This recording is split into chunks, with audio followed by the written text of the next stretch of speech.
दोस्तों पूरे बिहार में ज़मीन सर्वे की प्रक्रिया शुरू की गई है। ऐसे में लगभग लोगों का जो ज़मीन है साथियों, उनके दादा परदादा या उनके पिता के नाम से है। अब दादा परदादा की जब मृत्यु हो जाती है तो उस ज़मीन को उनके जो जीवित रैयत है वो अपने नाम से करवाना चाहते हैं। तो अभी सर्वे हो रही है तो काफ़ी सारे लोग फॉर्म तो भर रहे हैं, लेकिन बहुत सारे लोग बंटवारनामा जो है वो नहीं लगा रहे हैं।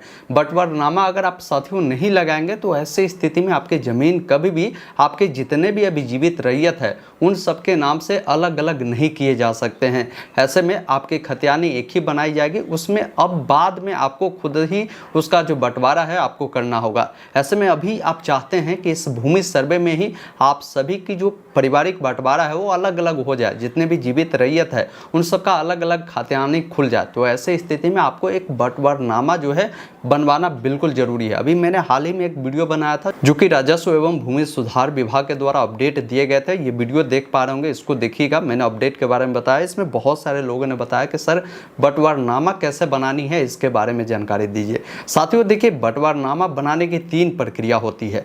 पहला प्रक्रिया होता है कि आप मौखिक तौर पर भी बंटवारनामा करवा सकते हैं, लेकिन मौखिक वाले को मान्य सर्वे में नहीं किया जाता। जब तक आप लिखित तौर पर वहाँ नहीं देते हैं, जब तक ये मान्य नहीं होता, तो पहला प्रोसेस आपका काम नहीं करेगा।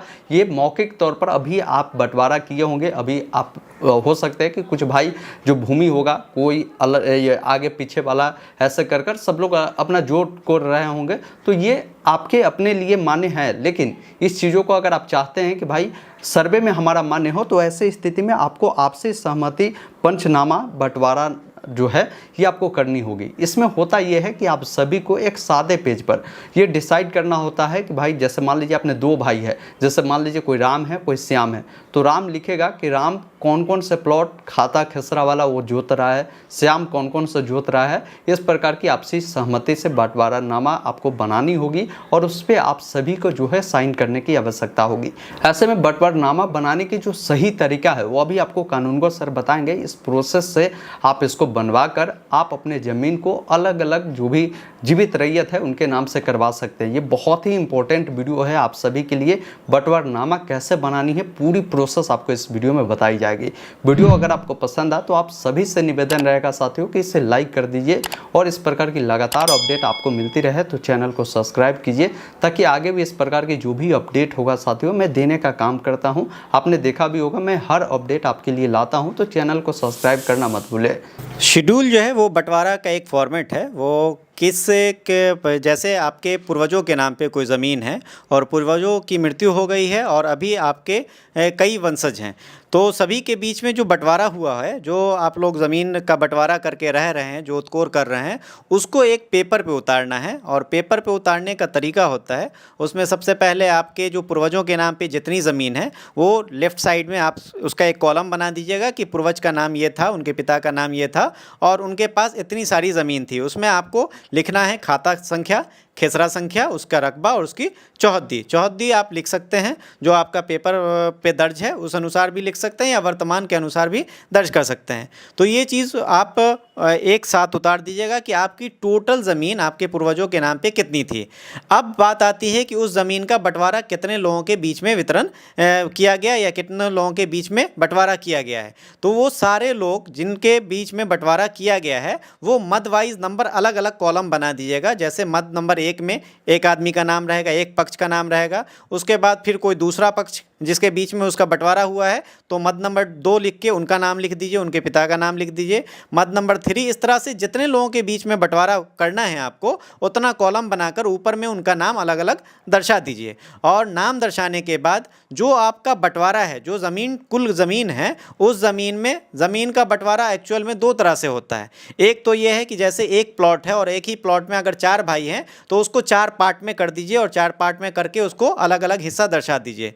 कुछ बंटवारा ऐसा भी लोग करते हैं कि प्लॉट वाइज बंटवारा कर लेते हैं, जैसे कि 4 प्लॉट आपके पास है और चारों भाइयों को एक एक प्लॉट अलग अलग दे दिया जाता है। तो ये बंटवारा करने का अलग अलग तरीका है। आपका बंटवारा जिस भी आधार पे हुआ है, या तो एक ही प्लॉट में पार्टीशन हुआ हो या फिर अलग अलग प्लॉट का बंटवारा हुआ हो, प्लॉट वाइज बंटवारा जिसको बोलते हैं, तो वो आपके नाम के नीचे जिसको जितना हिस्सा मिला है उसका खाता नंबर, उसका खेसरा नंबर और उसका रकबा और उसकी चौहद्दी, ये चारों चीज़ दर्ज करना है। मद नंबर 1 में उनको जितना भी हिस्सा मिला हुआ, जो भी खाता संख्या है, जो भी खेसरा संख्या है, उसका जो रकबा है, उसकी जो चौहद्दी है वो वहाँ पर दर्ज करेंगे। उसी अनुसार फिर मद नंबर 2 में दर्ज किया जाएगा। फिर उसी अनुसार अगर मद नंबर 3 है तो वैसे दर्ज करेंगे और आगे ये कंटिन्यूअस चलता रहेगा। जितने भी लोगों के बीच में, जितने पक्षों के बीच में बंटवारा किया गया है, सभी का उस पर अलग अलग मत में नाम लिखकर दर्ज किया जाएगा। नीचे में सभी की सहमति हेतु आप लोग साइन करवाएंगे। जितने पक्ष के बीच में उन लोगों का बंटवारा आप लोगों का हुआ है, मद नंबर के हिसाब से जितने भी मद हैं, वो सारे लोग उस पर सहमति का साइन करेंगे और उस सहमति के साइन से ये जाहिर होगा कि हाँ बिल्कुल आप लोग अपनी सहमति से ये बंटवारा किए हैं और बंटवारा के उपरांत जो शेड्यूल आपका बना है उस शेड्यूल के अनुसार आप लोग काम कराना चाहते हैं। उसकी सत्यता की जांच के लिए गांव के जो पंच वगैरह होते हैं उनसे भी आप लोग 2-3 लोगों से गवाह के तौर पे साइन ले सकते हैं। क्योंकि ऐसा होता है कि जैसे आप लोग 5 भाई हैं, 5 मद उसमें बनाए और मद वाइज बंटवारा कर लिए, एक भाई को कुछ ज़रूरत पड़ी और वो बाहर चला गया, वो मेरे समक्ष उपस्थित नहीं हो पाया किसी कारणवश।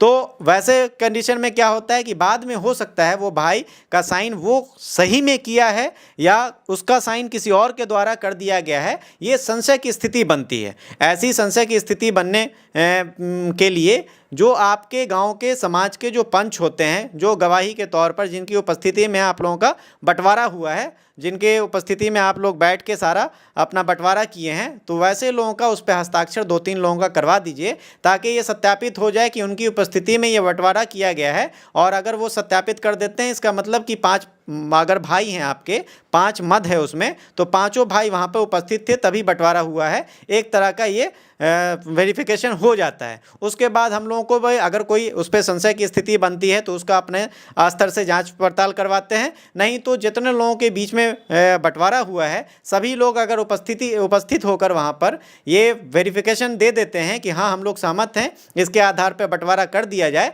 तो फिर उसके आधार पर अलग अलग बंटवारा करके नया नया खतियान हर एक रैयत के नाम से अलग अलग बना दिया जाता है।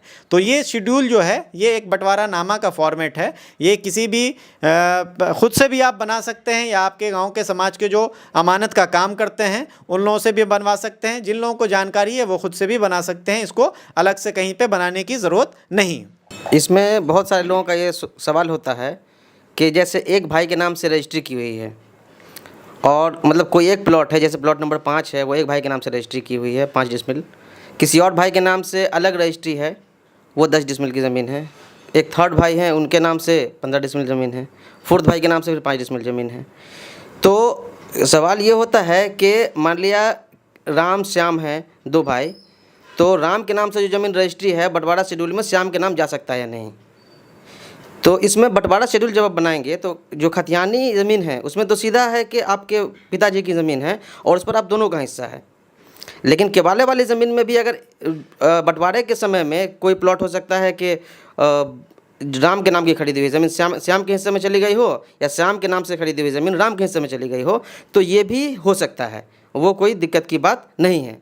इसमें शर्त ये होती है कि आपका जो ब्लड रिलेशन में बंटवारा होना चाहिए, ये शर्त है। तो इसमें केवाला में भी आदान प्रदान हो सकता है उस ज़मीन में भी। दोस्तों अभी आपने देखा पूरी प्रोसेस, अभी कानूनगो सर ने बताया कि किस प्रकार आप आपसी तौर पर अपना जो बंटवारनामा है उसको आप बना सकते हैं। अब एक और प्रोसेस होता है, तीसरा कंडीशन आ जाता है कि मान लीजिए आप 4 भाई है, अब एक भाई उसमें एग्री नहीं हो रहा है कि भाई हम इस बंटवारनामा को हम नहीं मानते हैं, तो वैसी स्थिति में कोर्ट के द्वारा भी बंटवारनामा जो है वो बनाई जाती है। तो इसमें थोड़ा सा लेंदी प्रोसेस हो जाता है, आप ये भी करवा सकते हैं अगर कोई लोग सहमत नहीं है, क्योंकि सभी के आपसी सहमति से ही आपकी ये आपसी सहमति बंटवारनामा बनता है। अगर सहमत नहीं है तो फिर कोर्ट के द्वारा आप इससे बनवा सकते हैं। वैसे जो भी ज़मीन के जो जानकार व्यक्ति होंगे, अगर आपको नहीं समझ में आता है तो उनसे बंटवारनामा जो आप बनवा सकते हैं सादे पेज पर भी।